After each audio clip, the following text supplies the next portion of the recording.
يا زمان الصبر جرحنا واحد في الكتاب، خبزنا ملح ودمنا سكت تراب. نحن ابناء الشوارع للحق منفل الباب، عزتنا بالكرامة مو بالذهب والالقاب.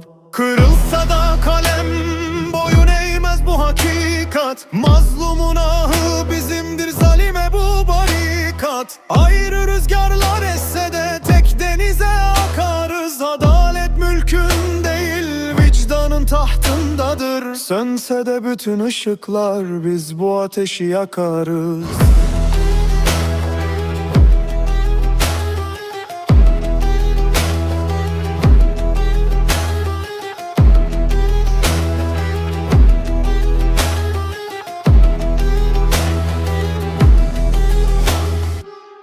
امزاركن ve ahene birinen mekurin.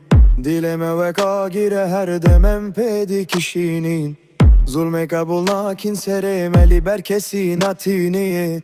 Merdiyuna merdiyem her duyan cinazdiki. Vurulsa da kale boyun eğmez bu hakikat. Mazlumun ahı bizimdir, zalime bu barikat. Ayrı rüzgarlar esse de tek denize akarız. Adalet mülkün değil, vicdanın tahtındadır. Sönse de bütün ışıklar, biz bu ateşi yakarız.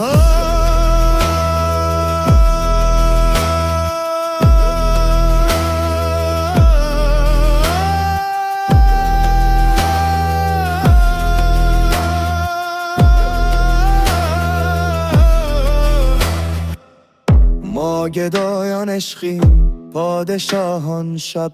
عدالت در شمشیر ما نیست، در زبان ماست. خانه ما سوخت اما خاک ما باقی است. در بازار گرگا ما هنوز برادریم. Bak evlat, biz çok kış gördük ama güneşten dönmedik. Yandık, kül olduk da bir gün olsun sönmedik.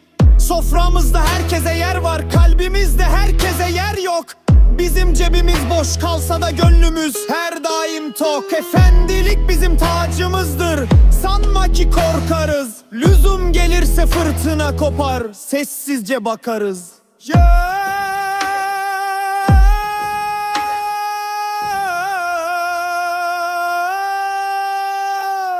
Kimin mert kaldığıdır asıl dava. Biz kurarız bu büyük ruhla yeni bir dünya. Ya